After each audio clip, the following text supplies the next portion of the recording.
Mm-hmm. So, if you saw the live stream that I did last Saturday, it was for the San Gabriel Valley Poetry Festival. Where do I usually see you? Is that at Apocalypse? Yeah.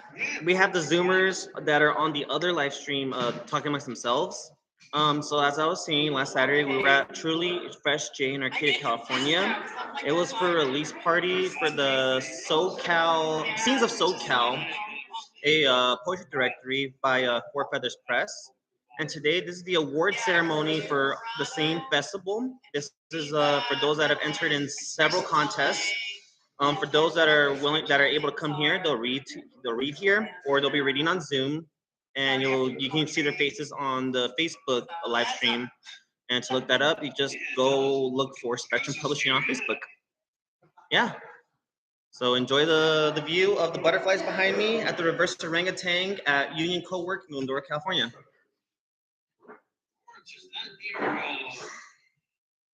Rochester or Albany? Sorry. I lived in Jersey City for 7 years. And you lived. But I lived in an area where you live in state, right? Yeah, state's nice. Beautiful. A lot of apples. And if you get into the hills, there's lots of good fossil hunting. If you're a junior high school, fossil hunting. The science of maybe separate. Yeah, that's pretty cool. Geology class. I found out. We like science. I had good science teachers. They made it fun. And Science teacher. yeah. And the drama teacher. Well, similar, yeah. I think it's hard to say what was the coolest teacher. I had mostly great English teachers. My English teacher in 8th grade, and then she moved to high school, so I had her, I guess, junior or senior high school. She had 8th grade boys, not at all academically inclined. She had them fighting on the playground, maybe calling it junior high school. It's going to get her being payable in English. This is a woman who taught us all the 3 jokes of the Midsummer Stream and Prim Old Lady. There's a few you later, is. Oh, she was amazing, Miss Coco. Hey, Coco. Okay, so we are going to be getting ready to go live in the next 11 minutes. Remember again that this will be live streamed across Facebook, so if you do not want your image portrayed across all of Facebook, please stop your video, and remember that if you are not the poet who is performing, please mute your mic. I don't want to have to police people, but I will do so if I have to. You're such a tough. We're all adults here. We're all adults here. But sometimes, some people forget or get distracted or aren't sure their mics are on. So that's what I'm here for. So good to see everyone. Robert's here and Ken is here. Lori, Rose. Yes. Okay. Okay, so we got about 10 more minutes before we start live streaming. You may continue your regular conversation. I'm going to go back to my drink.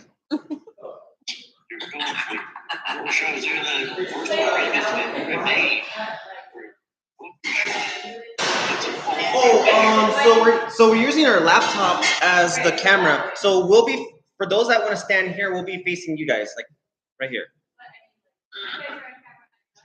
No, you're not on camera. Yeah. All good.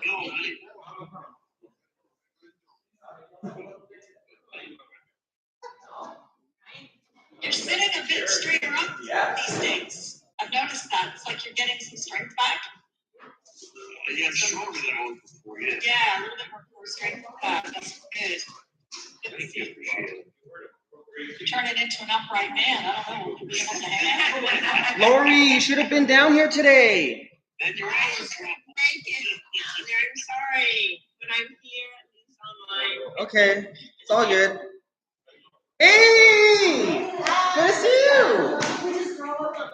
That freeway was horrible. That Yeah. freeway was awful. Oh, yeah. Oh. You won the big book prize last year, right? Yeah. Yeah, I Yeah, can't we're gonna remember get the this year, along with the chapbook and the bronze. Yeah, I didn't get the bronze this year, but I did the chapbook, all my work poems, and then watched the video and did a full book with different stuff. What did you enter? The chapbook. So with the the full book was a bit of everything. For the chapbook, is the blood red thread.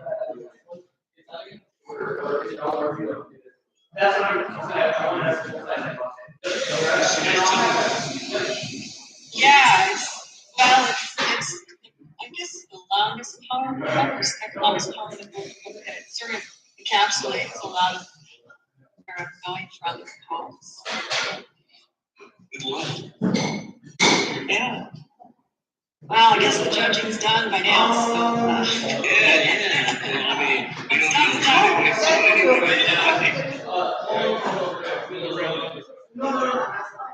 I can see him again. Yeah, we said all places. I've been sitting in the car.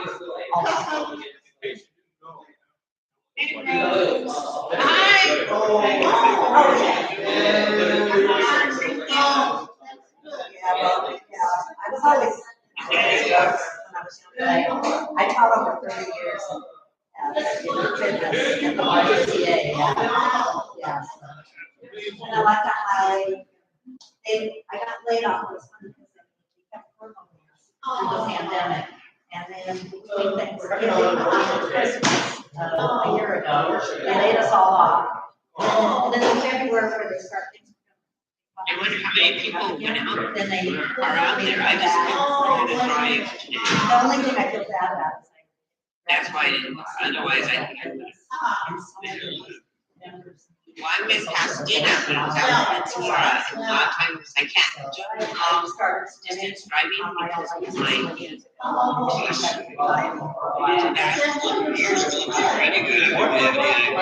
It's out east. It's east of Pasadena. It's way out. I just, if I'm driving, I can feel like it affects my back.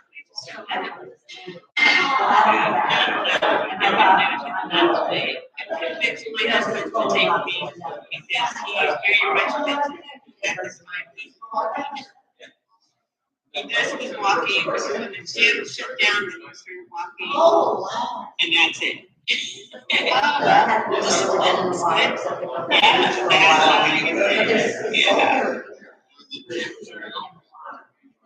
I know, but he decided not to go back to the gym, so he just continued with his walking.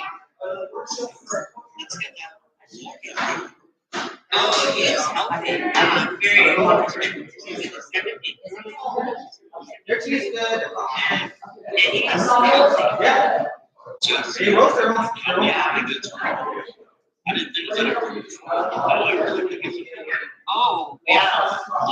Lori, you don't look old enough to be a trophy wife of an older man. Dean should have came down, but I get it. South Bay too far. Dean almost went. Yeah. My mom is going to be 86, and she sure doesn't look great. So, yeah. And my grandmother was very young looking. I think if you're happy and have a good mindset, That keeps you young somehow. Genetics is good. Yeah. Well, it takes like 4 times as many muscles to frown as it does to smile. So it's hard work on your face if you're going around like this all the time. And I can't do that. I can't do that. And I do the teaching my granddaughter. Once I have to read books, now I'm there. Anything rectangular? Yeah. There's a bunch over there. In my office, I get married, and she married a baby. Holy, she can get married. Yeah, I know. Don't be final. You made you. Congratulations. That's great news. Oh my gosh, and Alicia married. With despite the situation, I'm grateful that my future grandson is going to be a good kid. He comes from a good family. He's got a job. He loves her so hard and very supportive. And she's even excited out of me. I passed it on. It'll be crooked, but Oh my gosh. Yes. There's a lot of toxic masculinity out there. right. So oh my gosh. Yes, she did. Oh. Yeah. Oh my gosh. Yeah. And he actually is right from high school. And then she kind of like, and then she just like, yeah, she went her way. He stayed loyal. He just didn't want a new girlfriend, and then they reconnected again. Well, my sister has reconnected with a boyfriend from, I guess, just out of high school. And now, 20 years later, they've reconnected. That's great. Yeah. Especially when they're healthy and it's like that, it's a healthy relationship. Yeah. Or I can more of that. Well, it wasn't the first time around. Apparently, he was in the hospital for several weeks and then ICU, and she came in a coma and all that stuff. They had a lot of time to think. I think I'm going to teach her. I have a lot of events and things and all the rest of it. So we did. And they started talking. About 2 years. So that is, yeah. That's amazing. Oh, I love it. They're very encouraging too. Mr. Scott, how are you?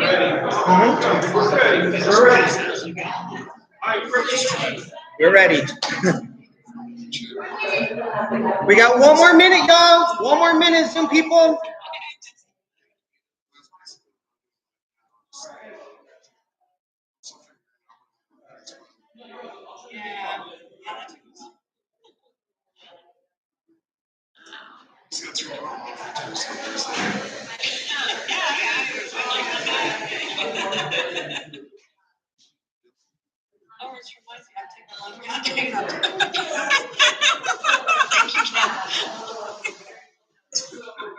Okay, it is now officially 3:15.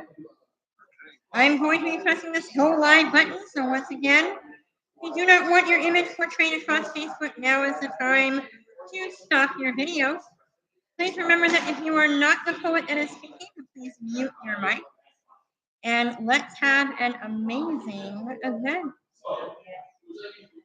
I have here next to me our fearless leader, Mr. John Kingfisher Campbell. Mr. Campbell, we are ready to go, sir. Take it away. Well, good afternoon, electronic people. It's good to see you. Familiar names and faces.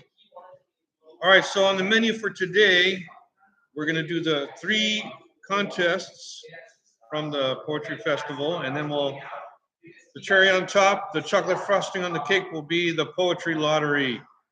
who will win the poetry lottery. The first ever. I dare anyone to say there's been a poetry lottery anywhere else in the world ever. And to help me host the broadside contest, well, he's almost ready. Jesse Ray Tovar will be helping me with the broadside contest. But first, I need a show of hands. How many people here from the broadside contest are ready to read today? We got Mr. Robert Fleming, Mr. Dino Kamura, Mr. Radimir Luja. Okay, so that should be pretty easy. Only 3 readers. Whoops. Maybe more. People are connecting. Rick is connecting. Let's see, I got my broadside list right here. Top secret broadside list. That's right. I won't let anybody look at it too closely just yet. Okay. Oh, and in the house, Pamela Shea is actually here in the house. She's getting her drink right now. So we'll be bringing her on pretty soon. So Anyway, there's I a think that's table going to there. be 4 readers for the broadside contest, right? The 3 of you there and Pamela. Oh, and Jackie's here too. So we got 2 people here. Wherever she went to. Oh, she's ordering too. Yeah. All right, so we're going to start off with the electronic entrance. According to my list, there's a man named Robert Fleming who gets to go first. You may read your poem in the broadside contest, Mr. Fleming. Great. I'm Robert Fleming. I'm a word artist from Delaware. Good evening. Good evening. What happens in the barn stays in the barn. Not the cupola, not the silo, not even the hay store. Know what old MacDonald does in the barn. A mare's gossip neighs in the tack room. A stallion shoes scoundrels, farmers' rumors to the field. Mac nips manure-shined roosters, the dawn alarm in the slurry. Dawn is a sheep molester, boss to the paddock. Only the gilts know what Doll does in the loft. The boars squeal in the breezeway. Old, no slaughter, no tell. Thank you. All right. Thank you, Mr. Robert Fleming.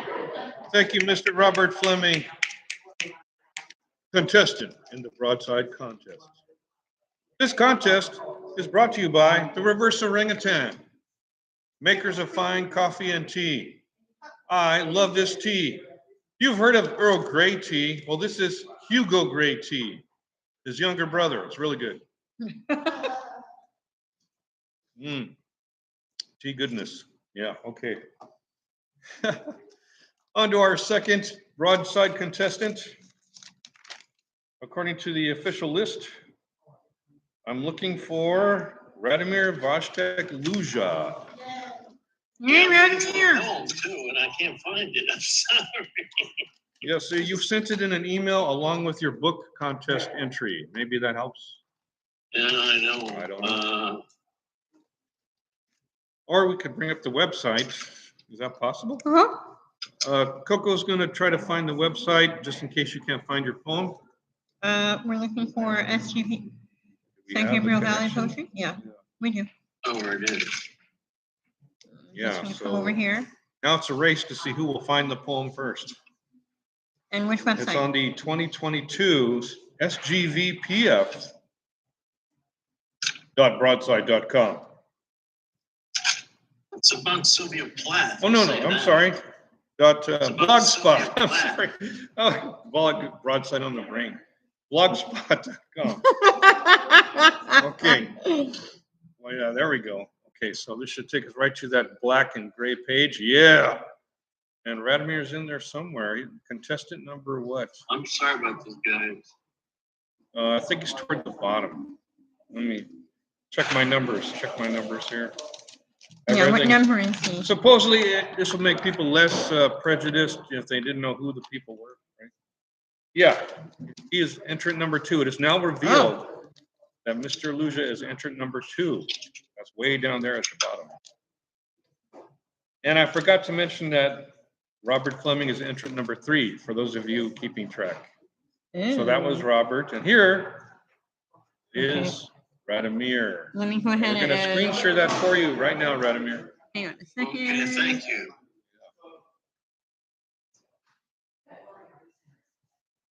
Okay.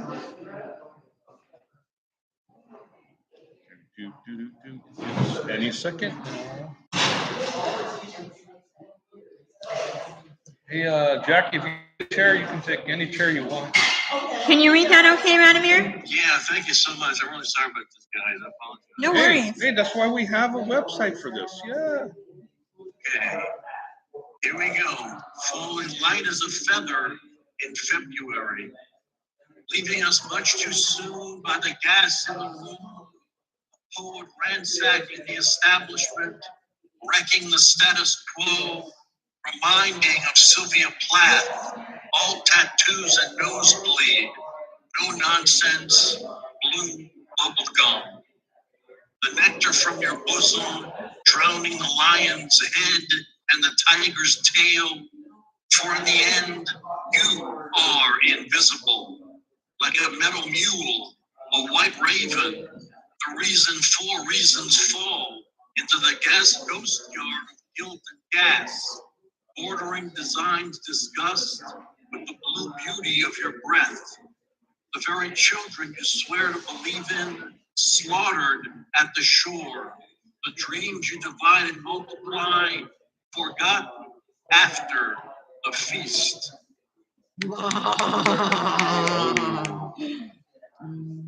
Well, okay, we'll stop share there for a moment. Thanks, guys. Thank you. Mr. Luja, that poem is every bit as good as Mr. Fleming's poem, but in a totally different way. So far we have a tie. We must continue to see if we can break this tie. Right. I believe our next will be Dean Okamura, and he is contestant number 10, for those of you keeping track. Dean, do you have your poem with you? Yes, I do. Yes, he does. Oh, okay. But do you want to share it? Okay, I guess we could show it. I Go can ahead. show it. You can show it? You can show it, Perfect. even better. You do that, Dean. Go You ahead, want me Dean. to- Okay, I'll do the share screen now. Yeah. Go ahead, Dean. Yeah, this is even better. Okay, now I have to move it around a little bit, sorry. Okay, Yeah. yeah, I'm gonna preface this, it's called Summer of 42. And 80 years ago, there was an incarceration of Japanese people, and I dedicate this to one of them, my grandfather. I imagine sounds of incarceration during the summer of 42. In searing 115-degree heat of the Sonoran Desert. At the War Relocation Authority Japanese internment camp at Poston, Arizona. Built by Del Webb. He later built Sun City Retirement Community, but forced evacuation did not become golden years in the Valley of the Sun. Groans of suffering arose. Gaman, Japanese perseverance arose. They built elementary and high schools. They dug miles of irrigation channels or canals to the Colorado River. They built roads. They grew crops. They survived.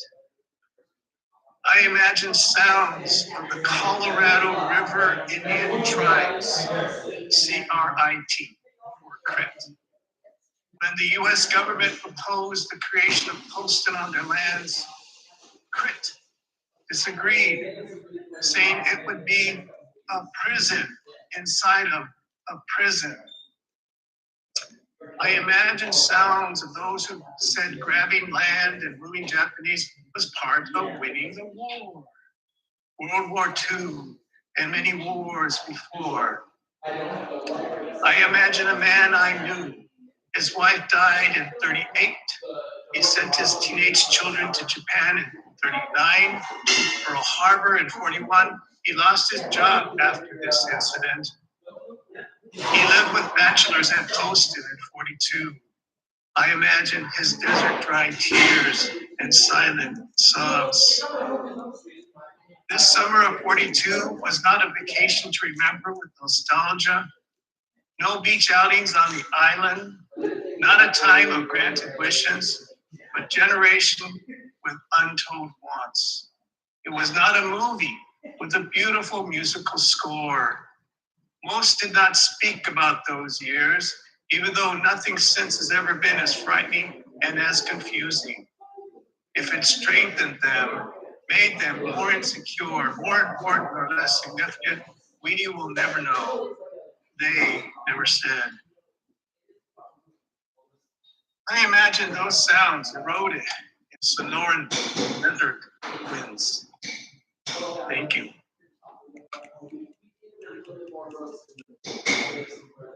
And for those of you who are old enough, there was a movie called Summer of 42, and I stole some of the lines from that movie. I thought, how ironic that it could be applied in another context. So thank you. I remember that film, but well. Yeah, oh, I thought we were unmuted. All right. It's a romantic movie, a love story. Yes, it was. I remember seeing that film when I was a young, impressionable teenager. I will not further elaborate.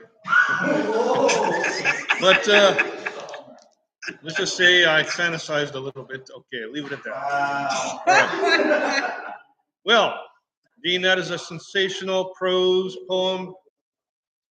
I'm feeling a three-way tie at the moment, but we're going to continue to go through these contestants to find one who stands above. Can it be done? I go to the list again. And I turn to the people that are here, right?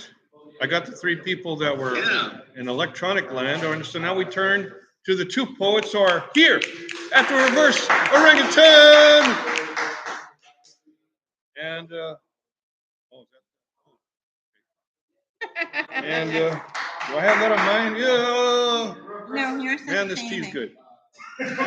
What are you drinking?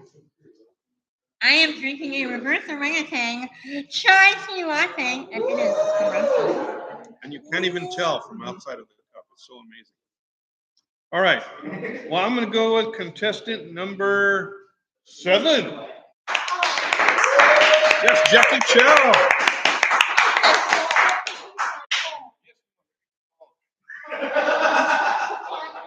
It's right here, You can't Jackie. find it. We got it here. Oh, okay. Yeah, bring it up. That's what I thought. 7. Number 7. There you are. Okay. Poetic discretion. You write about me, though you don't know me well. Like an impressionist painter, you're prone to use exaggerated hues, to fill in the blanks with your imagination. It's how you gain approval.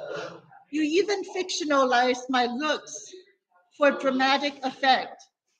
My black hair turns auburn, my brown eyes gleam with amethyst light, like some tipsy anime character, confused about her identity. I exist only under your pen, held at an oblique angle, so distorted you cannot tell the truth from fancy. Thank you. Jackie Chow, everyone. Jackie Chow, an incredible 4-way tie. Oh. Well, we'll break this somehow. We'll bring on another poet. Let's see what we got here. I'm just looking at what poet number you are, because I didn't memorize the numbers. Okay. Poet number 11, that's right. Poet Number number 11 is 11. Pamela Shea. Pamela, do you have your phone with you or do you want it on screen? Okay.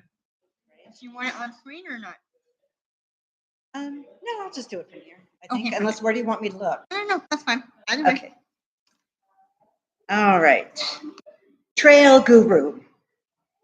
I meet a trail guru wearing a worn, torn bandana with a handmade walking stick of which he is quite proud. He smiles broadly as I hold it.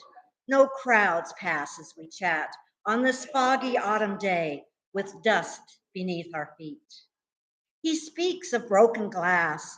I remark how it returns to sand from whence it came. No matter how special it was, that's Zen, I say. Just a matter of when all things return to their essence. The words surprise me as I speak them. And so here we stand together beneath majestic mountains, supposed strangers, but not really so. All things pass, echoes and wind. Grass withers beside us, yet cheerful sunflowers dot the landscape. This rugged land is being rejuvenated 1 year after the fire passed through, raging and blazing. These trails meander through foothills, up, down, and all around the mountains. In winter and spring, streams flow, making things grow, quenching the landscape. But in summer and fall, they are dry beneath sky's heated expanse. Paths dance and prance all year long, their songs guiding the seekers. We all converge at the seashore to dive back into the primordial soup, swimming through black holes across the universe, dissolving into oneness. So we must let go of earthly brokenness, embracing wholeness while it lasts. We all move from womb to tomb, hopefully befriending strangers along the way, because danger is overrated. All things will return to their natural state of being in non-being. The hidden and obscure can cure afflictions and addictions as attractions alongside redactions become meaningless, causing restrictions to melt away. Do not mourn torn cloth, shattered glass, or dead grass, for things pass and nothing ever remains the same. Rains will come as sun rises, even if it is hidden. All await returning with yearning, sojourning through the process. I too have become guru, and so can you. Oh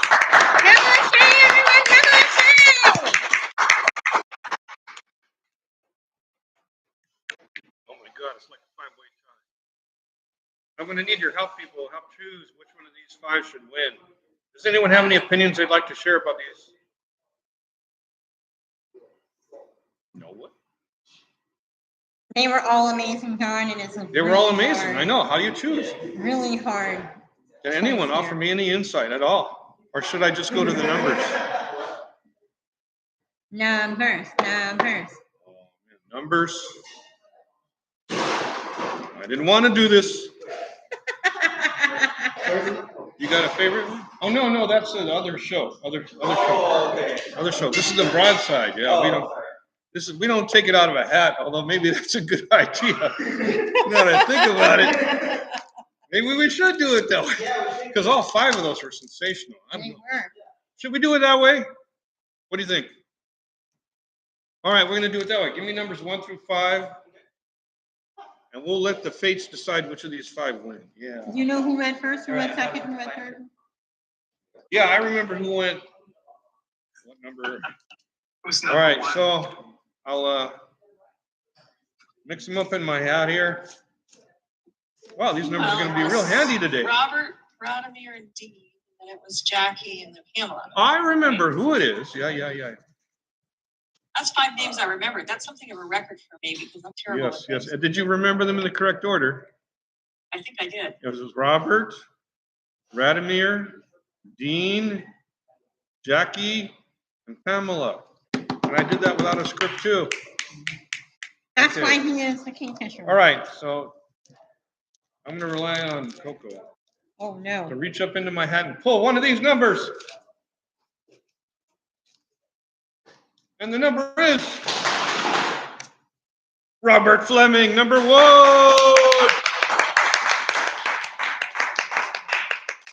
Good job, Mr. Fleming. Very worthy, just like the other 4. You made the trouble of showing up, and that, I think that deserves something. Yeah. But I will tell you this, it seems whenever I do this, put it on the website and everything, there is someone who wins the popularity prize. And that, of course, would go to Mega Sood. She got, how many comments? She got like 13 comments. 13 comments. She's got a lot of friends. Yeah. So I thought about it, but just like last time, I'm like, yeah. So thank you for being here. It was worth it to hear your poems. And we're going to move on now to the chapbook contest. Now, the chapbook contest, I forgot to say that we're going to leave Robert Fleming's poem on the website as the winner. And I'm going to knock everybody else off, okay? So don't get upset, yeah. And for the chapbook, Don, I'm sorry, your Pamela. volume is really low. I'm sorry? I thought I your can't phone hear was you too amazing. good. Can't hear me. Amazing. Yeah. What? Couldn't hear me. Who? Yeah, you accidentally lowered the microphone volume at the live venue. No, Yeah, I agree. We can't hear you very well. It's better now. it's Yeah. better now. It is a little echoey in here. It's an echoey space. Echoey Yeah, space, and let people know, whoever's talking in the background, when people are reading, we can hear them at the same volume as the readers, Yeah, well, it's including a coffee everything they're shop. saying. So if they're having secret meetings, they might want to whisper. Secret meeting. It's a coffee shop, so Well, we can't yeah. control the ambient noise. All right, well, we'll just steamroll through this, Just in case anybody didn't hear me say it, Robert Fleming is the winner. Robert Fleming's poem will be on the website for perpetuity. Okay? All right. And now on to the chapbook contest, which is sponsored by Four Feathers Press. A press very near and dear to my heart. It's on my front door of my house. In case you stop by, you'll get to see it. The Four Feathers. And so this one, are any of these people here? Let's see. Oh, yeah. I see one of them. That's R.A. She's here. And Radimir's here. That's 2 of them. And I think that's going to be it. So. No, I'm here. Oh, wait. Mr. Fleming, you're in this too? Oh, my God. There he is right there. Yeah, I was giving you the creative medal. I made little comments about each person's writing. And I said, Robert Fleming, so creative. All right. Oh, and Mr. Bridges, also known as No Cushing. Mr. Cushing. That's right. Well, I'm glad you're feeling better, Mr. Cushing. You're not feeling better. Oh, no. Okay, well, I better let you go first. Do you want to read?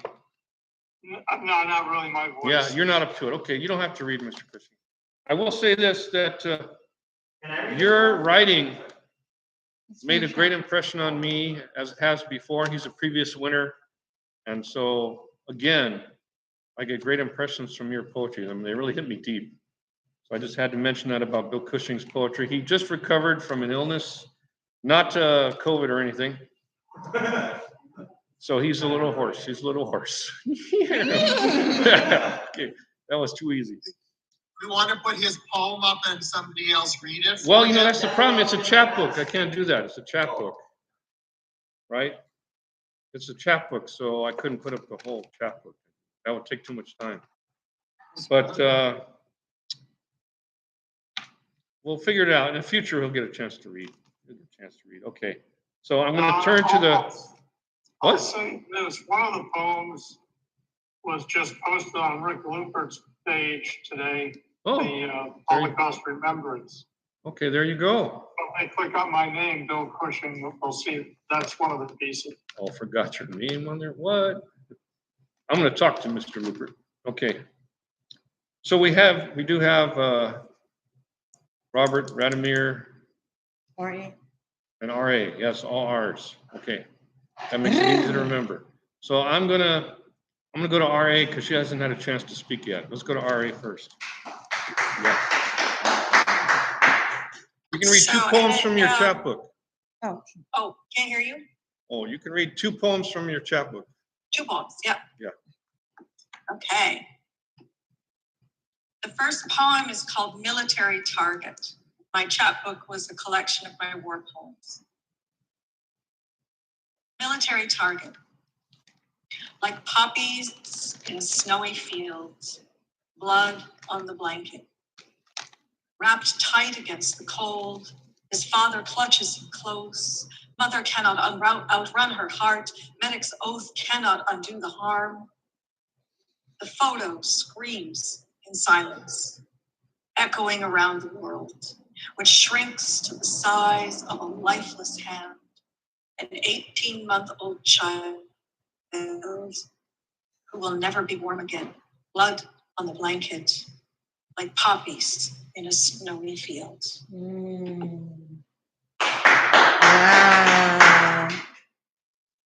Wow. Wow. And the next poem is Sow and Reap. I like all her blood poems. While I check in on the war from my farm, geese vie for dominance with the thump of faraway missile strikes in another time zone. I write poetry about blood, the agony of mothers splattered across the page from my safe place looking out on fields with grazing cows. A thundering cyclone bomb is no warning of annihilation, merely blowing rain. This spring, my hoe will turn over stones and clay, making way for potatoes.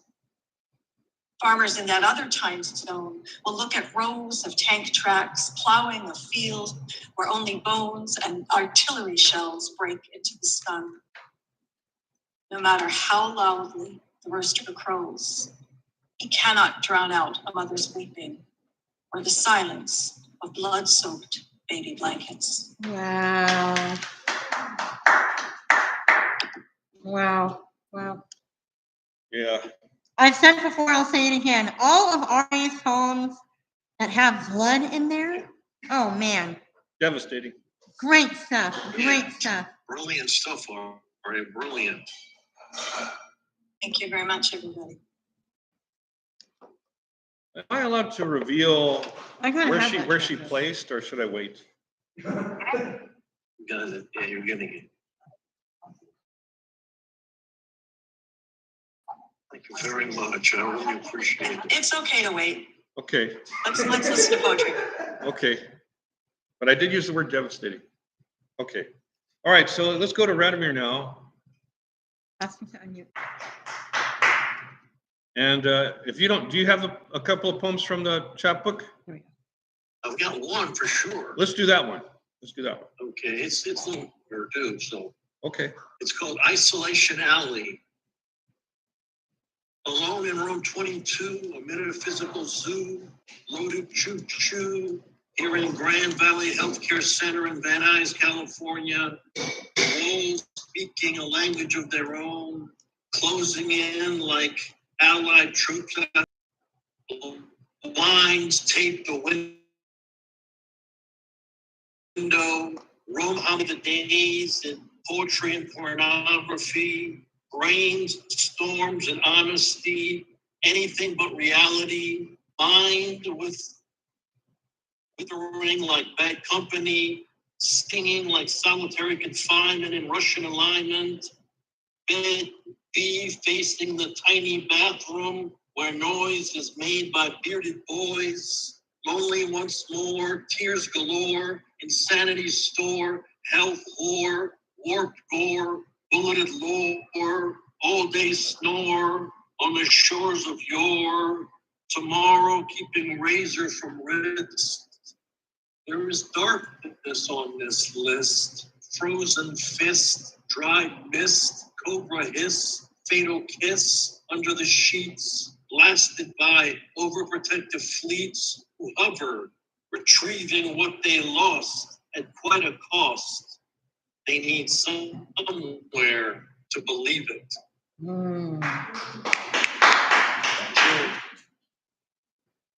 There you go.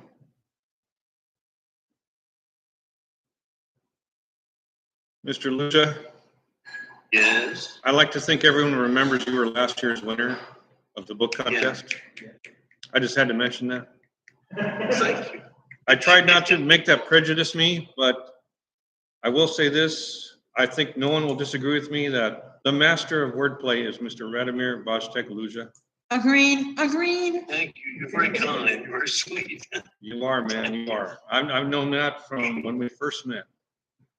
And Thank you, Don. yeah, it's been like how many years now? It's Yeah. about 10 years ago, wasn't it? It feels like it. Yeah, we're all so much older now. I'm going to slide over to Robert now. Mr. Robert Fleming. Good evening. Are we sharing from the shorter chapbook first? Yeah, the chapbook, right. Yeah. Right. You may do 2 poems if you wish. Okay. So the title of my chapbook is called 6 Days, and it's about the 6 days of creation from the Christian point of view. My first poem on day 1, light was created. Now fails me.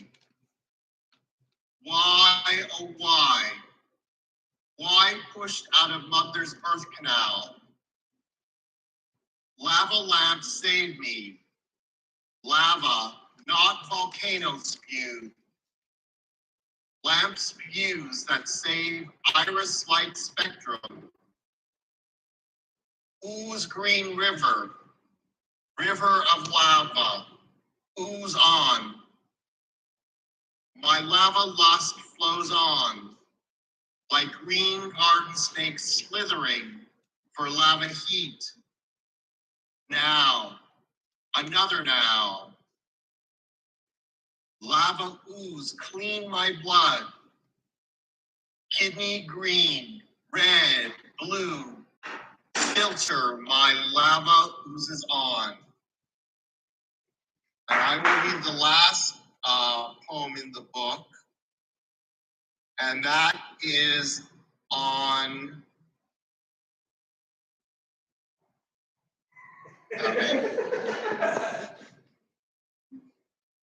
it's after the 8th day.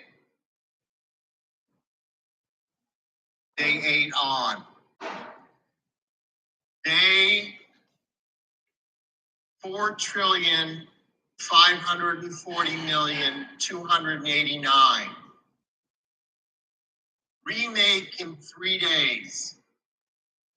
Odd days are slime, seaweed, divocamus, dung. Don't redo in the first order nor form. X. Firmament and land are already done. Don't separate the earth and heaven. Day 1, make lime sugar-free jello gelatin. Harry. The flood mist a pistachio do-over. Water first, then land. Why? Don't make a shore. Dent. Day 2, make sage sidewinders sunning in sand dunes. Leave animals and plants in the garden. Don't make man. Experiment. Day 3, roll pickled Play-Doh into gardener snakes. Thank you.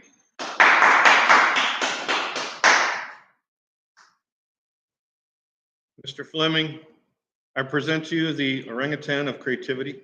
Yes. You are one creative dude, man. It's such a joy to hear you read. Woo, woo. You want to know where you placed, or you want to wait until?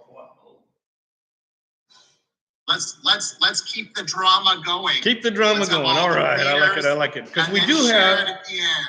We do have one more reader. Unexpectedly has shown up. Very nice to see that Alessandra Park is here on the computer.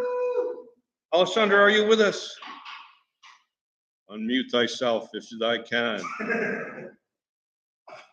Yes, I'm here. Thank you. Hey, Alessandra, I would be very pleased if you could read 2 of your poems from your chapbook. I want these people to hear your poetry. Okay. I'll read a short one. It's called Fly. Mother let me in, fly resting on father's head. She said, goodbye, friend. Yeah. See, you're all surprised, but I'm not, because I look at my notes, and this is what I said about you, Alessandra. I said, these are the most moving, concrete confessional poems I've ever read. They're really good, Alessandra. Thank you. Yeah. I mean, at this point, I want to say, I wish I could publish all of these. You know, I'm even thinking back at the broadside contest, we had the 5-way tie. Maybe I can leave all 5 up or something. I don't know. Am I saying too much? Is that too much to do? I don't know. I don't know. I mean, I don't know how Robert feels about that, because he did. Well, you know, he won, but they were all good. Oh, anyway, okay, I'll worry about that later. Meanwhile, at the chapbook contest, I think we've heard everybody. All right, so now I can reveal how they placed based on there they are. No, I'll read it to you. So we can move on. All right. I got to work on my numerology here. In 5th, thank you. In 5th place, Mr. Robert Fleming. A very high 5th place there, yeah. Which brings us to 4th place, which went to Alessandra Park. Well, it pains me to give her only 4th place, just like it pained me to give Robert only 5th. There's a really close between these 5. And third, yes, Orangutan. Oh, you brought your friend. Okay. Yeah. He's a very imposing friend you got there. Okay. So 3rd place went to Bill Cushing. Bill Cushing. Good work, man. And don't feel bad for Bill, because I think he won something before, as I recall. Bill won a couple years back, right? Again, I tried not to let that prejudice me. I really did. And which brings us to 2nd place. That's R.A. 2nd place. Oh, you like that too? Okay. Yeah.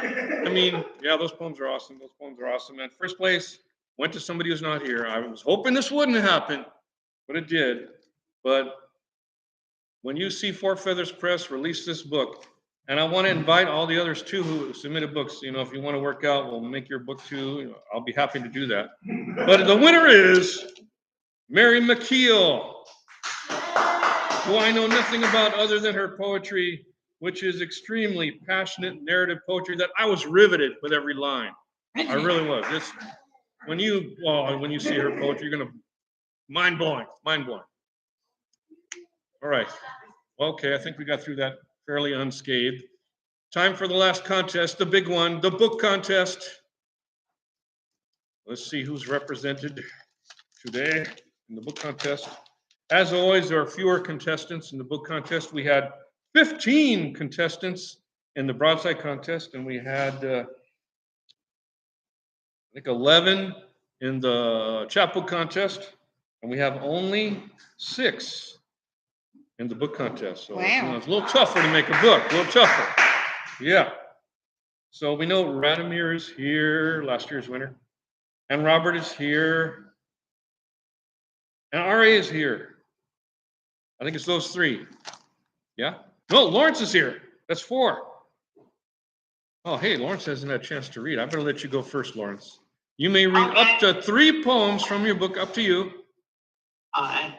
Go ahead, I'm sir. going to start with Looking for Answers. It's out of the collection. Again, it's called Looking for Answers. Things have gotten weird this year. Everyone is looking for someone to blame. The Republicans, the Democrats, where are the Americans? The doctors get lost as people die. We need more people to wear masks and leave the open to stay home. Years ago, it was simple. Put people in showers, release the gas, remove the bodies. Simple. Now, get the vaccine, wear masks, times change, or do they?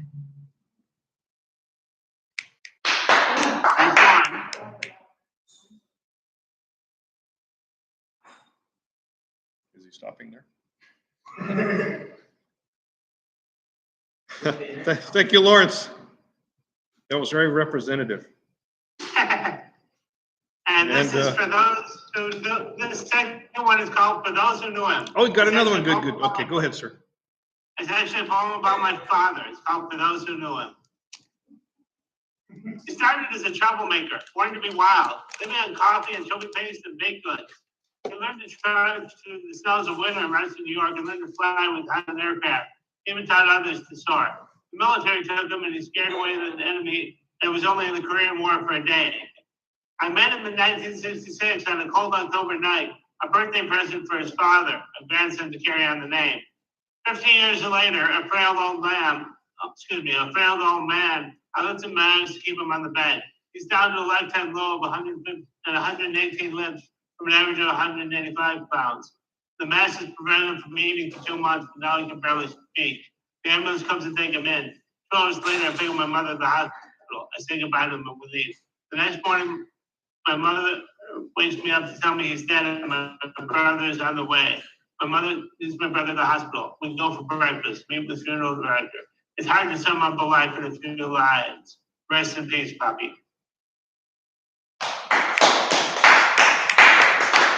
And the third one. Yes, sir.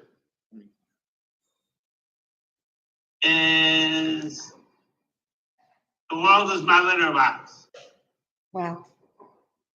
Hey, all you crazy cats. The kittens are in heat and it's time to strut. Tom's at the keys, so let's make it the night. We're unstoppable now. Plenty of mice and nip. Lap up the milk and let's blow this pop stand.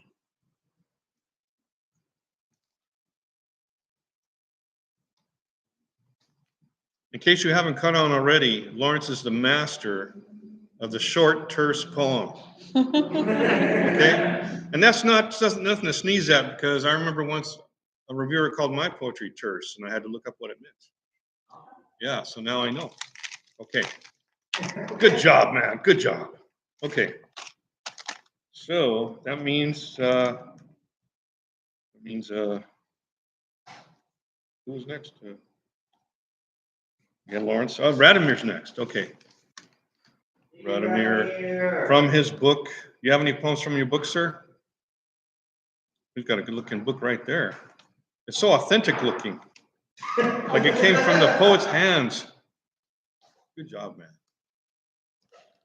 Did you know that Coco rode with me in the car today, and she was writing a poem in the back seat on an envelope? Yeah. Right? A true poet, a true poet. Maybe she'll get a chance to read it later. Although we're reading out of the stuff we entered this year. Your book. Any of your poems from your book, sir?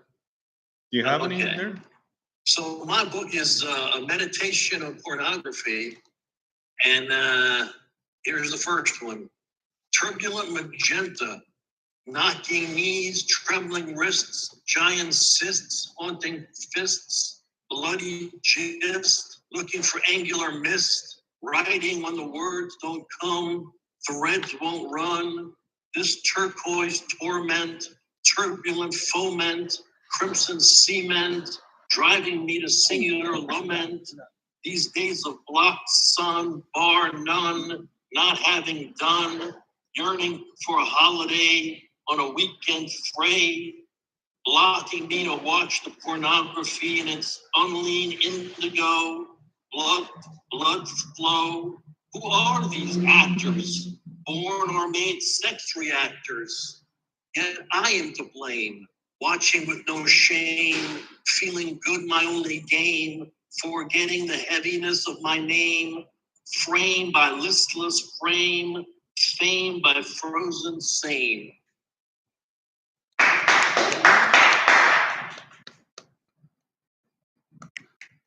Man, you were just unique. So All there is to say. Beautiful butter. This one's called. Yeah, go ahead. It's called Beautiful Butterfly. Stranded on the street, nothing to eat. Will for dinner cheat. Offered a role in an adult hole. Money better than good for having sex with men who are not your ex. Midwestern girl lost in the LA swirl. Mama and daddy did not approve. Husband wants a divorce, but you are divine from head to toe. It's just a matter of time, keeping away the slime, learning to survive pornography by loving yourself.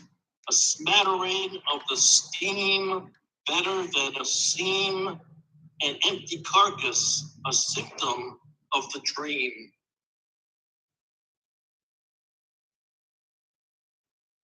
Hold on here. You can do one more? Let me find the last one. All right. Good man.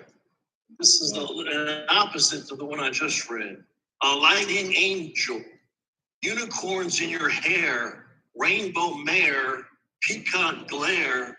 Who are you to be so aware? Signing my soul with your sweat so fair, guiding the dome with a touch so rare. Tell me, Cinderella, were you ever so bare?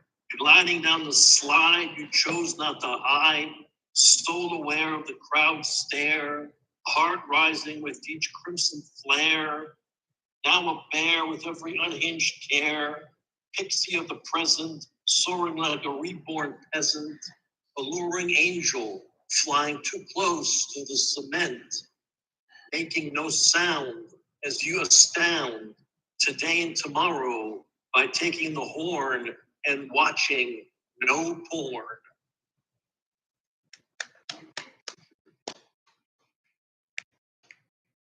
Awesome. Simply awesome. I You can love see why he unicorns. won last year. Wow. Whew. Never fails to blow me away. Okay. My favorite reclining rascal. Oh, you can pick and choose. Pick and choose. A lot of gonna. He had me at the first two words of that poem. What were the first two words again? It was like the name of a porn star. Unicorns in your hair, a lighting angel, a lighting angel. No, the previous poem. Oh, I'm sorry to make you look it up. But it was a great. I thought, oh, that'd be a great name for a porn star. Beautiful butterfly. Maybe it was the first poem. Sorry. Oh, yeah. Turbulent Magenta. Yeah, that's the name. Turbulent Magenta. Great name for a porn star. Okay. Yes. I know it's ours, right? Okay. So, Robert, did you get a chance to read yet from your book? I'm spacing out. I'm spacing out here. I'm spacing out. Well, now's your chance. You may read up to 3 poems from your book, sir. Okay. Good evening. I'm Robert Fleming, a word artist from Delaware. The name of my book was called Manscape, and I will read the first poem. To be a man. I will be a man when I pee into a toilet. I pee into a potty. I will be a man when I walk to school by myself. I ride to school with mommy. I will be a man when I have hair between my legs. I am hairless. I will be a man when I kill an animal. I am killless. I will be a man when I make a man. I am cumless. I killed a man. I am a man. And I will read my next one in the center of the book called Man Rage. Get ready. Man Rage. Getting there is what matters most to men. Not just in a truck, but getting off the highway. to a sex stop, to text, how gray are the tire blowout remains in the emergency kill lane? If the road's rest stops would be better rest for men, then men resting off road would eat hostess ho-hos and ding-dongs as sugar would ride down men's throats to esophagus to stomach. Men would drink Dixie cup beer shots, and for $1, men would hear, "You're the smartest." And for $2, men would hear, "You're always right." And I will read the last poem in the book. Men moon positive phototaxists. Men covered their skin in animal hides. Ice covered the land. Streets covered the land. Roofs covered men. Men are covered under lamplight. Men are corralled in cities, hitched to a desk on the trail of money. Break the roofs, put men back under the stars. Men'll trail the moon. That's it. That was from my book, Manscaped. Robert, you are a fine example of a pithy poet. And it's a high compliment, by the way, because I remember being reviewed as being terse and pithy. I had to look up both words. I'm both terse and pithy. And so now you know the difference, because Lawrence was terse and Robert is pithy, okay? Now we know the difference. Just had, I'm a former teacher, so I had to do that. All right. Thank you, Robert. I'm going to let the cat out of the bag at the end, because we still have, believe it or not one, but two people whose names begin with R. It's R thing. There must be something about having your name start with R and being a poet. Yeah. He's just appeared on the horizon in the shadows. It's Richard Letty, also known as Rick Letty. And Rick, you may read up to 3 of your poems from your book, sir. Okay, I will start that. My book is called Losing My Religion. This one's called Walter A. Uppelman.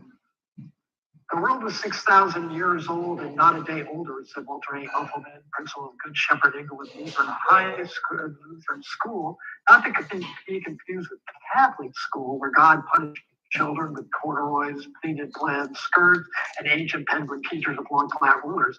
So we were told by Walter A. Uppelman, tall and devout, who walked like Frankenstein, bred with an orangutan, due to a back brace and had gone too long to counteract scoliosis as a child. The world is 6,000 years old from creation to now, said Walter A. Uppelman. We can tell from the begats all the way back to Adam and Eve, Adam begetting Seth, and then Enos, and then there was Kenan, Mahalalel, Jared, and Justin, and Methuselah, and Midian, and Dishan, and Omen, and Shephi, and Jobab, right on down the line to David and Solomon, although no daughters were mentioned, and we wondered how all that begetting happened without them. But that seemed incidental, so it said in the book of Chronicles. So concurred Walter A. Uppelman. He was sticking to it, despite carbon dating and dinosaurs and evolution. My mother laughed because she had also been taught by Walter A. Uppelman that the world was 6,000 years old. And she wondered why the world wasn't 6,027 years old by now, but he was sticking to it, despite universal background radiation, exploding stars and fossils and proto-human skulls in the savannas of Africa, and the passing of 2.5 decades. It was Eve's fault, that original sin, said Walter A. Uppelman. So it said in Genesis, we are tossed from the Garden of Eden 6,000 years ago, and things would be perfect today if she had been curious and listened to the slithering tempter. We would still be naked and happy. The lamb would be lying with the lamb, but we wouldn't have had to flee east of Eden, where uncertainty and thorns and death and Roman Catholics awaited. But we didn't listen, and God was all about bad cop back then. So we were booted 6,000 years ago, despite multiverses and string theory and geology. And I couldn't understand why God would punish us for wanting to know the difference between good and evil, for craving the knowledge of self-awareness. And it was then that I voluntarily left Eden on my own 2 feet, never to return. Although I still think of Walter A. Elfelman, now gone some 40 years, the world sticks still 6,000 years old and not a day older.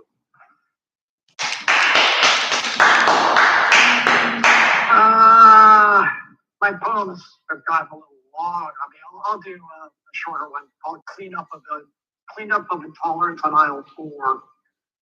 Murder and hell and Jesus and ISIS, he said to me in the grocery aisle. If you don't believe you will burn in hell, you think you're religious, but you are all fools. The judgment is coming. You aren't what you think. Me avoiding eye contact, wanting to say, what happened to the God of love in the world of your mind, insanity, and religion intertwined?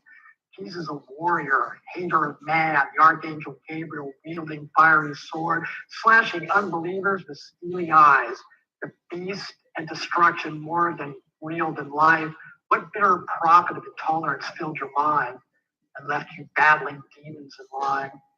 Unforgiving deity passing hate through his son, life incomplete until judgment is done. Did God drive you mad? Dooming and damning, hectoring and demanding? Is the expectation of love and forgiveness too much for omnipotence?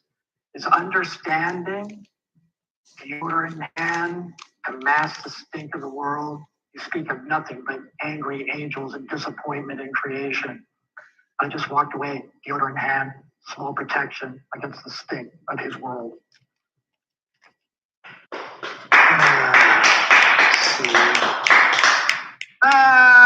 One more. Let's see. Okay. This one's called I Am Shiva.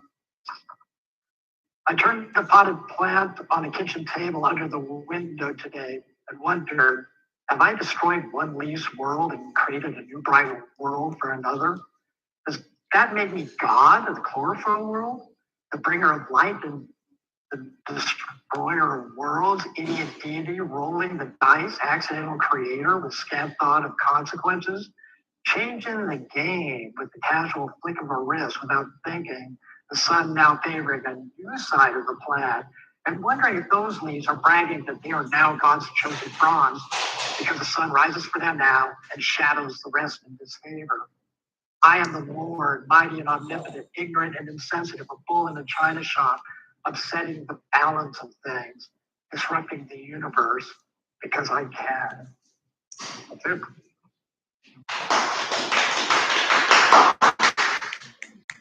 Thank you, Rick. I like to think that Rick Letty is the best example of someone who can talk about religion and politics in poetry. It can be done. Rick is living proof. And that brings us to the last of the R's. Well, she was first. I made her last this time. R.A.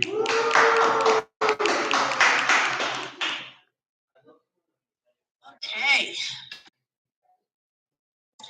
So this is from my book collection called Silence of the Bells. And I've chosen 3 very different poems. The first one is called To the City. My hair carried you to the city. The sultry fragrance of the olive oil we shared on our bodies, the salt tang of your sweat, the red dirt of the farm in your skin, the faint trace of tomato vine. My hair carried you to the city. Recording the journey trekked across your chest and further when you led me by the hand, tangled with my lips and tongue as I tasted and teased you while testing my own arousal. My hair carried you to the city. I wrapped my face inhaling you so deeply that I would remember under the noise and chaos how to remain soft and embracing of your exploratory penetrations, nailing my body to the floor. My hair carried you to the city.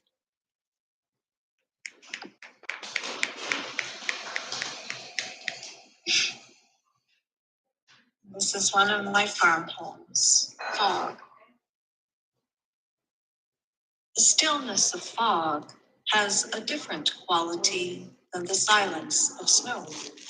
Fog is suspended animation, no past or future, the present muted and unmoving. Snow is inevitable, a continuity of natural order, life, and promised awakening. Fog creeps into the cracks between seasons and weathers, solidly ephemeral.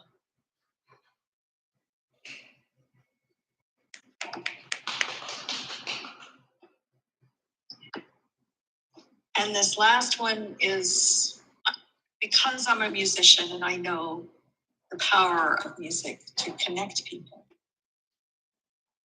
I was brought to that by something I saw online. Musicians play war. A single violin threads a folk melody into the air between sirens and missiles. It reaches out from the bomb shelter, dancing with sisters and brothers around the world. In the hell between crematoria, 4 musicians play a serenade to the end of time. From the abyss of birds, the notes take flight, as will the players. Every evening, a polonaise reminds the world that so long as one piano has 2 hands, there is yet hope. City streets echo blocks of silence. Voiceless with shock, people gather with candles in the darkness of the park.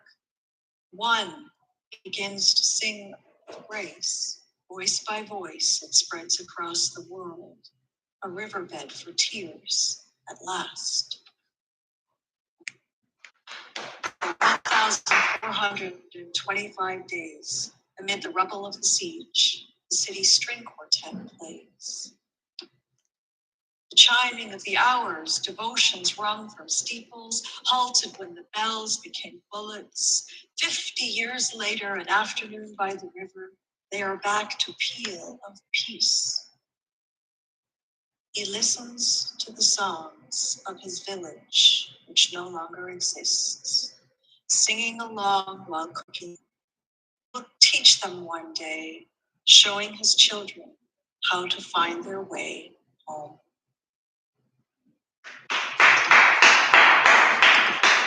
Yeah, that's proof. I read her poems. I knew when the poem was going to end. None of you did. Take that, suckers. But you got to agree with me. Well, it's dramatic. Oh, go ahead. GT, you want to say something? It was just a good musical piece, and so I just waited on it, on the music of it, and can't watch it. You know, that's a very good point, because in my notes about RA, you know, she's a fine poet. It's a devastating subject. And the frosting on the cake there is that she reads so well, doesn't she? Thank you. Yeah. Thank you. Absolutely. All right, so now it is time to reveal the winners. But before I can do that, I must go to my managing editor, Mr. GT Foster, to be sure that Spectrum Publishing has the money to publish the winner's book. Do we? GT, do we have the money? We're publishing only the winner's book. Only the winner's book. Yeah. We have the winner's book, and you know, and I heard you shout out to the others. Yeah. And, you know that you did. You know, probably 7 feathers with 4 feathers would wanting to publish them too. I mean, you know. Yeah, we might be able to do that. I will consult the editor of 7 Feathers as soon as I can. Talk to these guys and see what you want to do with those, because we can. Yeah. You know, we might see them published too, but we certainly will. We pick up the cost of the winner of this every year, and very happy to with this quality of poetry coming through. Yeah. Boy, good. An excellent note. Thank you. I mean, it's going to be great to publish any. Rick, I love your work. Yeah. Bad connections, folks. I've been falling in and out today, but you know, I've heard good poetry here. Thank you, folks. GT, did you already see how I rated these people? Because you are speaking nothing but the truth right now. Glendora, they probably already know who the winners are. But this is good stuff. So it's going to be a pleasure to publish any. All right. So there were 6 entrants.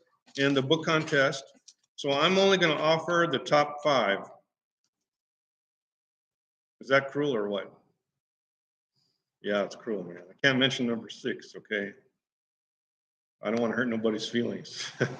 But these 5, yeah, just like GT was saying, they're awesome. So in 5th place, based on my numerical rating, is Lawrence Berger, the first one. Okay, put that in your resume, man. Okay, 4th place. Thank you. Went to Radomir Vashtek Lujo. Yay, Batman! And just mere millipoints away. In 3rd place, we have Mark Fisher, who is not with us today. Accepting the non-award from Mark Fisher is no one. It's a winner. Mark is a previous winner. Yeah, Mark is a previous winner. That's true. Thank you for bringing that up. Love his work. Yeah, good. He's fantastic, and yeah, his poetry is dreamy. I was reading his poetry, and I was off on another world. It was really, really good stuff. All right, which brings us to 2nd place, right? That is Mr. Rick Letty.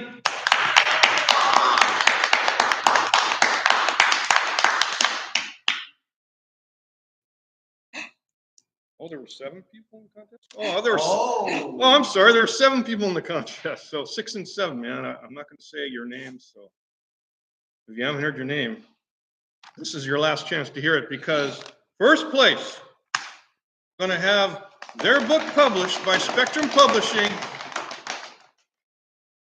R.A.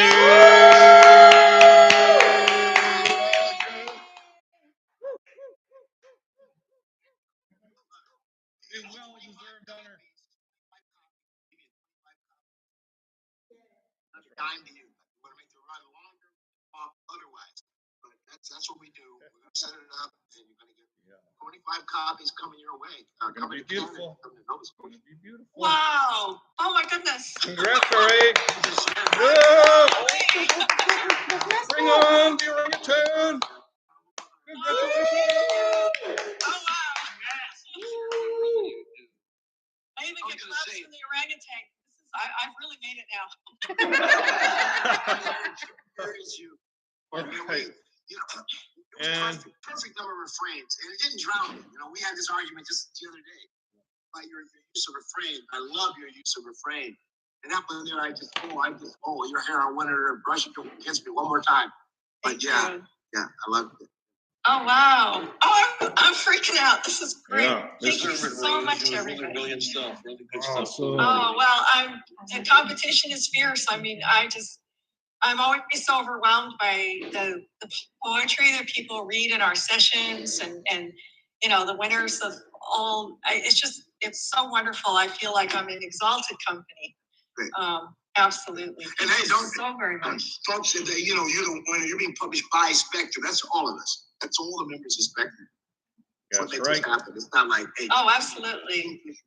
We just put this thing together, but you people keep Spectrum running, and the members, the subscribers of Spectrum that sponsor this. So, I thank you for your subscriptions. If you're not a subscriber and you can't afford to, please subscribe. But, $40 worth every yeah, penny. absolutely. Thank you. Wow. Oh, well, thank you, everybody. You deserve it. Holy cow. You deserve it. Congratulations. Brilliant stuff. Well, Yeah. coming Yeah, from Lett's you, a former Radomir. winner. Luce is a former winner. Yeah, and so you weren't. It wasn't a walkover. I'm waiting for a walkover year. Where they're like, then I can. I think I can help you there. It is time for the anticlimax. Wow. The poetry lottery. Yeah. That's right. In one of my evil dreams earlier this year, I dreamed that a poet could win a contest simply because they write poetry. And so we have 8 numbers for the 8 contestants in the poetry lottery. Numbers? Wait, do we know Yes. numbers? Oh, yeah, we know numbers here. The 8 people who dared to send in $10. Well, let's do the math now. That means $80 were taken. $40 is going to go to the winner of this drawing. Yeah. And I'm hoping that in lottery number 2, more people will enter so we can have an even bigger prize. But this one is $40. At least they're going to get 4 times their investment. And the odds of winning are 1 in 8. That's pretty good. You can go to your liquor store. You're not going to get odds that good at the liquor store, man. So, okay. Holy cow, somebody just showed up that was in the contest. What do I do? Oh, Lori just showed up. Lori. Hi, Lori. Hey, Lori. Lori's here. Oh, man. Lori's been here. No, Lori's been here. She was here? Yeah. Nobody told me. I've been here. All right, you were here. I'm sorry then, because Lori was in a contest. Man, let's hold off on the lottery for a second. Give Lori a chance. I didn't see her name anywhere. Because Lori, she entered Yeah, I've been here since the beginning. the book contest and the chapbook contest. So I'll tell you what. I'm sorry you had to hear it this way. Oh my God. But I will say my comments here that Lori is a master of imagery. And just to prove that point, I would like to invite Lori to read 2 of her poems from her chapbook if she's willing to do so. I have one. One you may do, yes. I can do one. That's the one. Sure. It's Earth's poetry, and it's based with the quote from John Keats: "The poetry of Earth is never dead." Intricate purple and pink flower petals against clear sky decorated with clouds are part of a blended painting. Blossoms call to bees and butterflies, so seeds can attach themselves and travel to new areas where once embedded in the ground and watered by the morning dew can create fresh growth harvested with hope. Green succulents dig deep and suck up water. Warmed by the sun, they occasionally reproduce in vibrant colors to enhance life. Rhythm of ocean waves always moving reflect the blue placed above like a mirror. The earth is alive and in constant motion, no matter the season. And that was in the chapbook, which had the theme of Earth's poetry. Thank you for proving that I'm a good judge, that you are good images. So way to go, Lori. And just to further make you feel better, as I look at the book numbers, remember people, I still thought there were 6 contestants and there were 7. Lori actually had the same score as the 5th place finisher, Lawrence Berger. They both scored the same score. So I guess technically they're tied for 5th. So if that makes you feel any better, I don't know. I don't know. Thank you. Yeah, I mean, you were definitely not in the last 2 places. Okay. Okay. All right. Oh. All right. Did you want to read one from your book? Well Lori? done, Lori. Lori? That's it, Would you like to read one from your book? I don't have anything prepared, but the book was basically, the whole theme of it was seasons of my life. And I had a lot of the poetry had been published in Spectrum. And that's where I kind of went from when I was young to a teenager to when I was married the first time, then the second time, and then what's happening now. So, and I hope.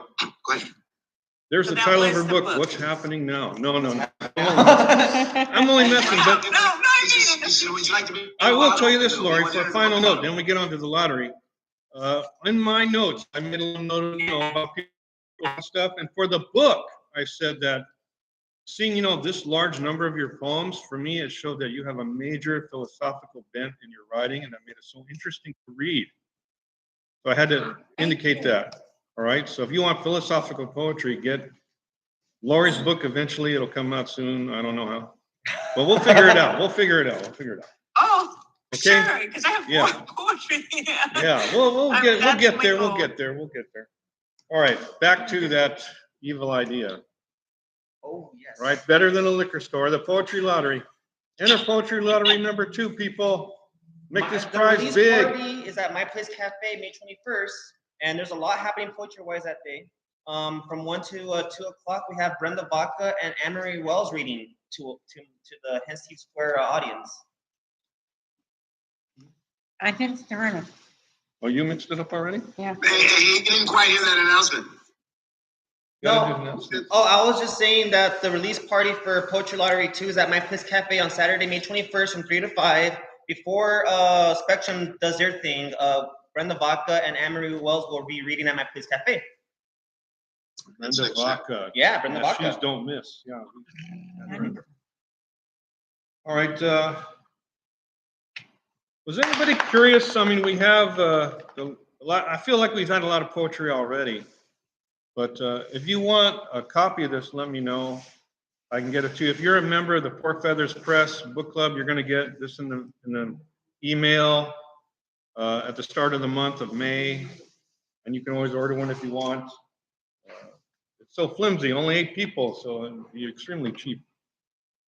But I think we've had enough poetry for now. We're going to just go find the winner because it is 4:30 something. 4:31. 4:31.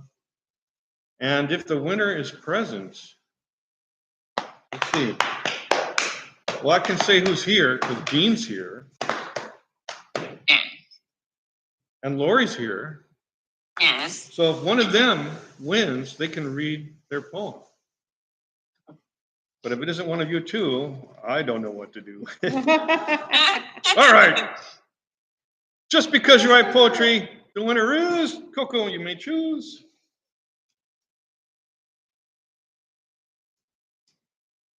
Okay. And the winner of the first ever poetry lottery on the planet Earth is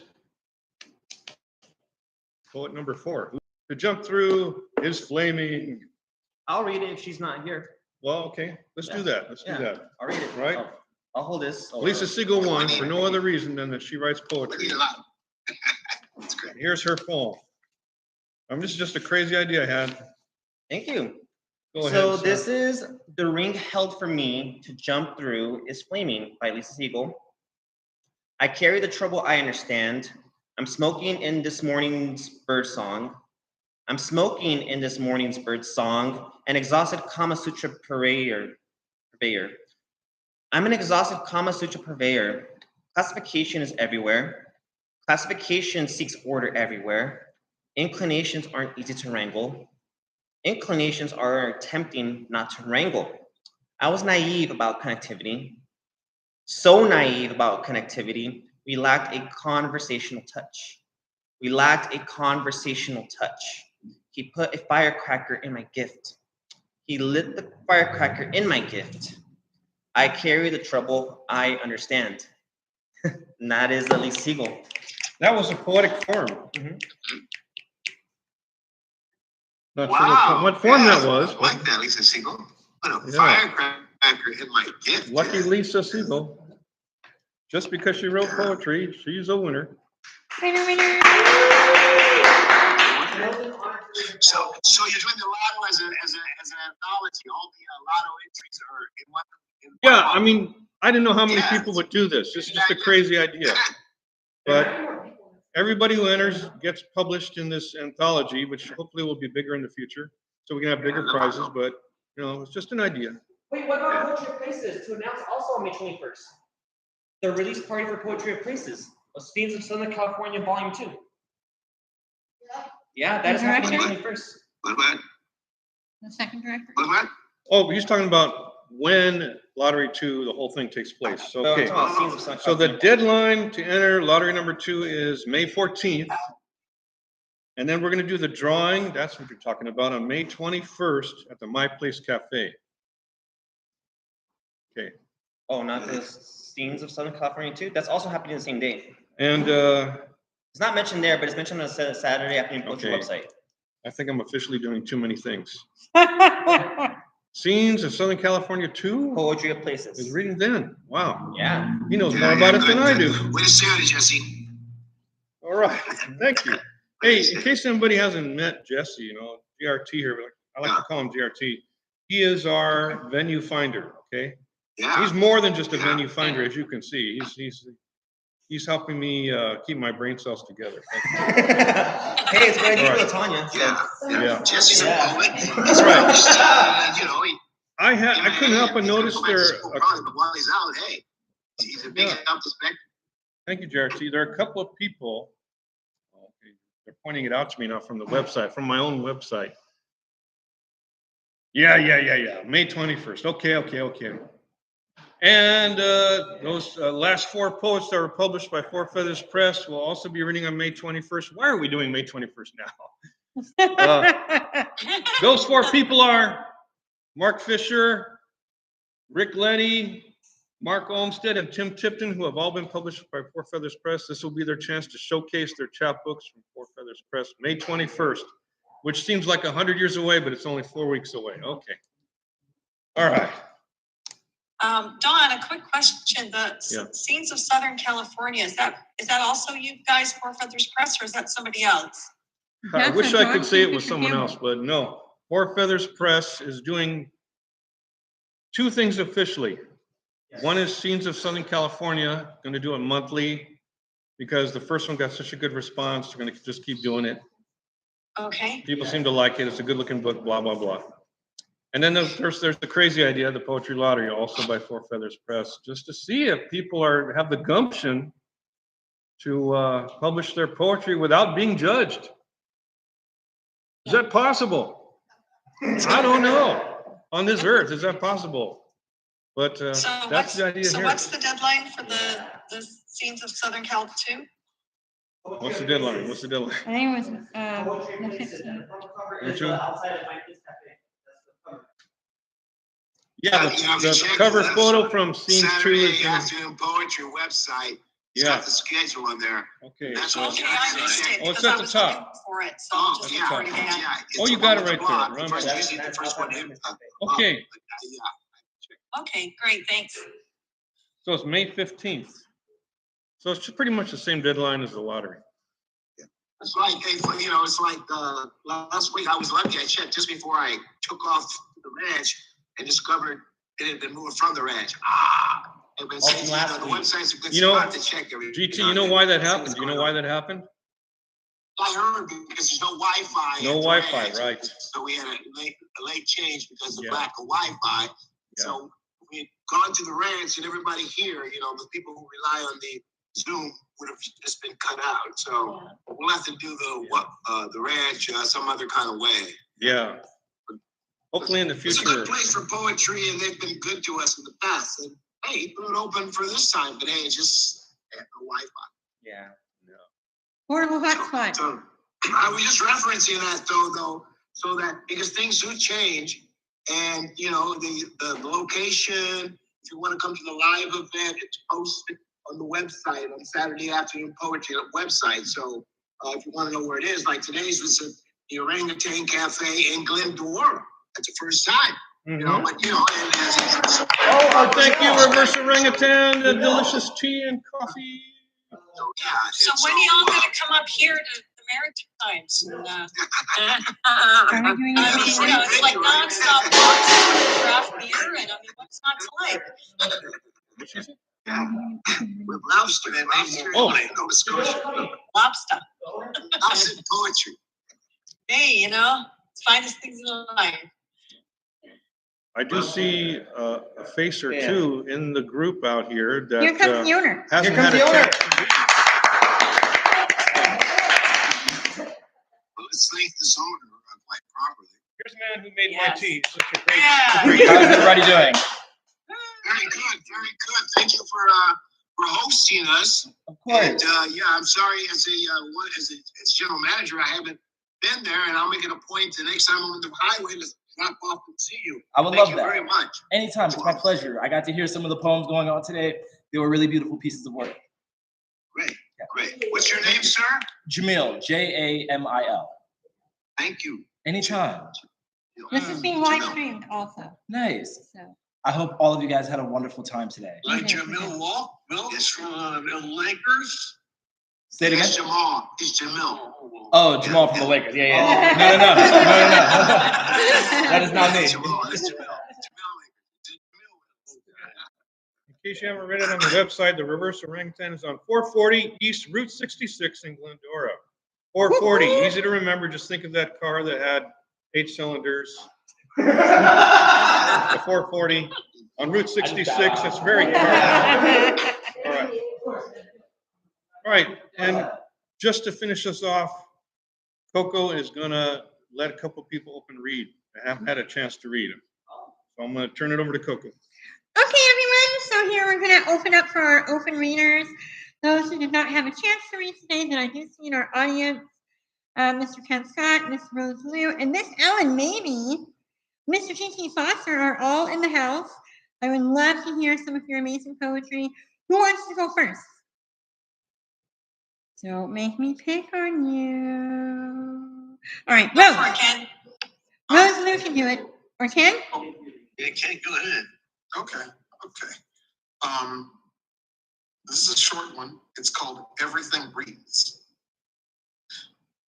What manner of nightmare arises when feathers go blind, bones are rendered mute, and blood forgets everything?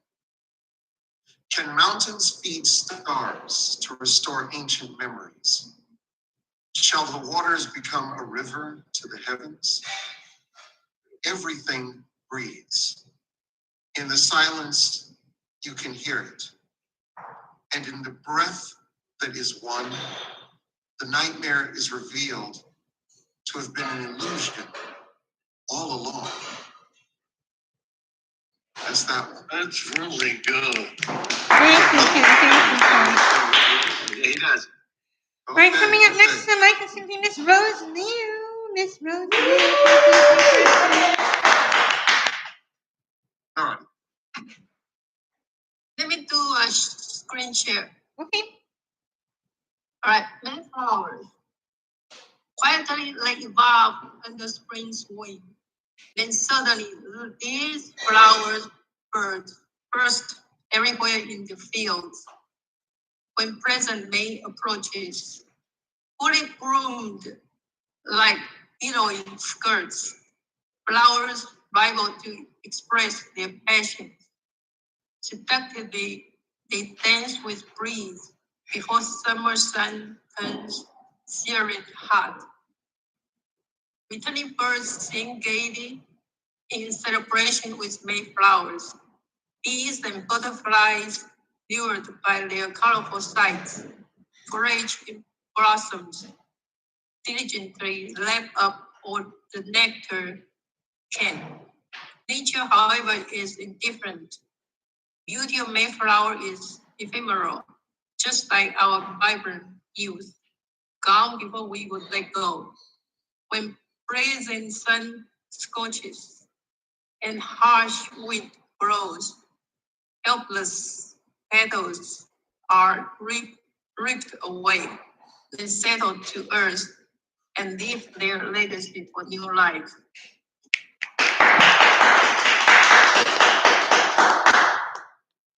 Rose, I can't wait for your entry next year. We have got to get that book entry for you next year, Rose. I'm expecting a layout. All right, and Miss Ellen Maybe, do you have some poetry for us today, ma'am?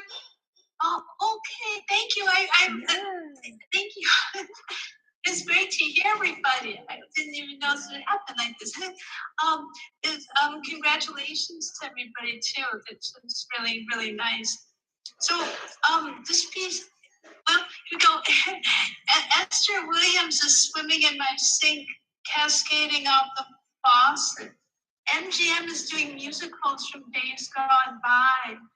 The sun is taking selfies with the moon in a relay race of time. The computer is bursting with orchards and myths, traveling through maps, twirling through beauty. All the lights turned into fire and kept our dreams alive. All the shelves turned into wishes and warmed our soul. The nooks and crannies played parcheesi with the windows. The doors brought sparkling cider and lime. The picnic tables and dining room hutch square danced, and a choreography made real by dishes. And the spoon that ran away came back, ran away again, and lit up the room with a tear in their eye. So vulnerable were the utensils, so much on the surface. Formica and backsplash, ancient and modern, ears and Mrs. Stardust, shimming to the feet. Yeah, that was amazing. We love your stuff. Amazing, Miss Maybe. Yep. Oh, so sweet. I love her poetry too. Mr. G.T. Foster, do you have a poem for us today, sir? You know what? I've been working on a series, based on a killing that happened the night before, and now I've got 4 points based on it. This is the latest. It's called After. After the killings, the pale came off the neighborhood. Distrust was everywhere.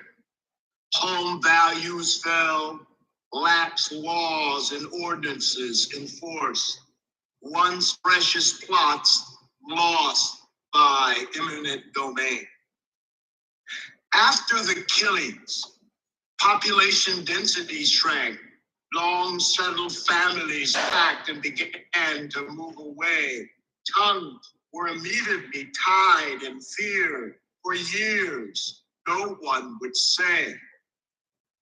After the killings, outsiders, left to their own imaginations, held thoughts of a mob hit.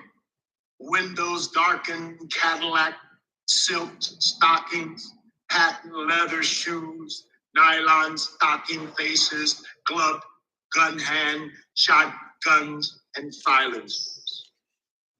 Long after the killings, subsequent to all key players having met their demise, to no surprise, spilt red blood strands of truth seeped into the street. Thank you. Mr. Kingfisher, do you have a poem today, sir? That's such a good poem, GT. Sorry. It is a good poem. Self-indulgent Very, very program. Awesome.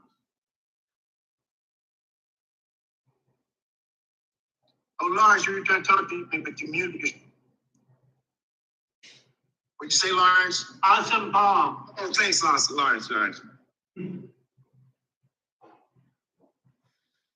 I thought karaoke was going to join me. Did we get it straight on the shipping lines for Spectrum 31? You won 4. That would include your copy because you're in it, right? Right. And then 3 others. Right. So yeah, it's your subscriber. You're right. Your first price was right, but add in the postage. You got it. Got it. Okay, I'm going to read a poem by my wife. Wow.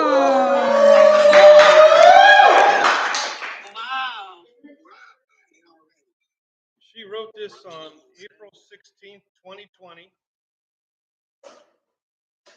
back when she was just my fiance. And it's called My Favorite Die.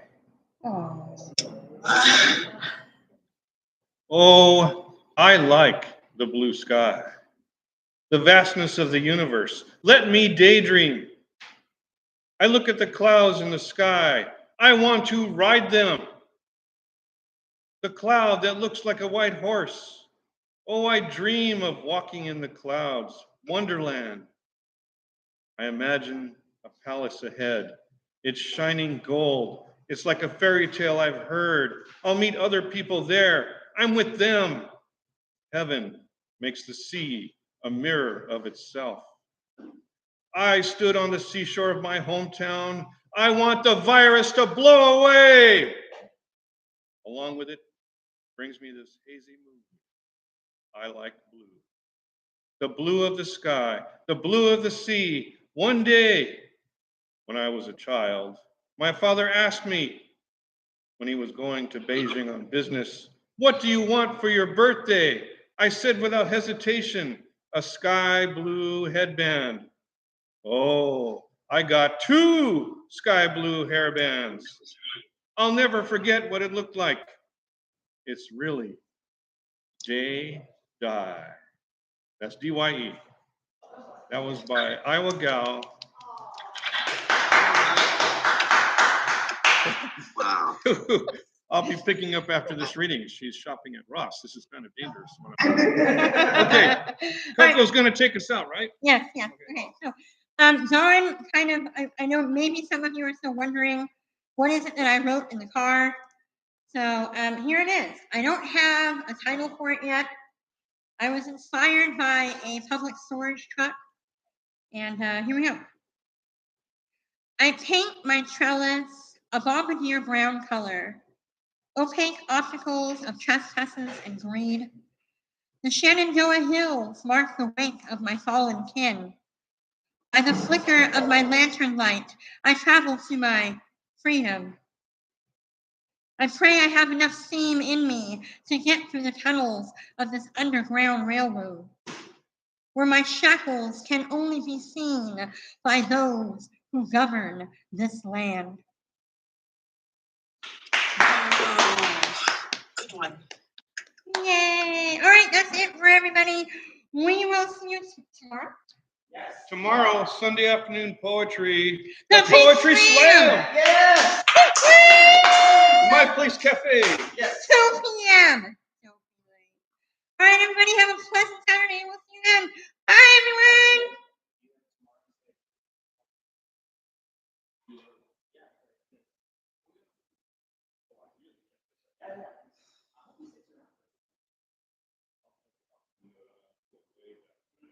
Ooh, end stream.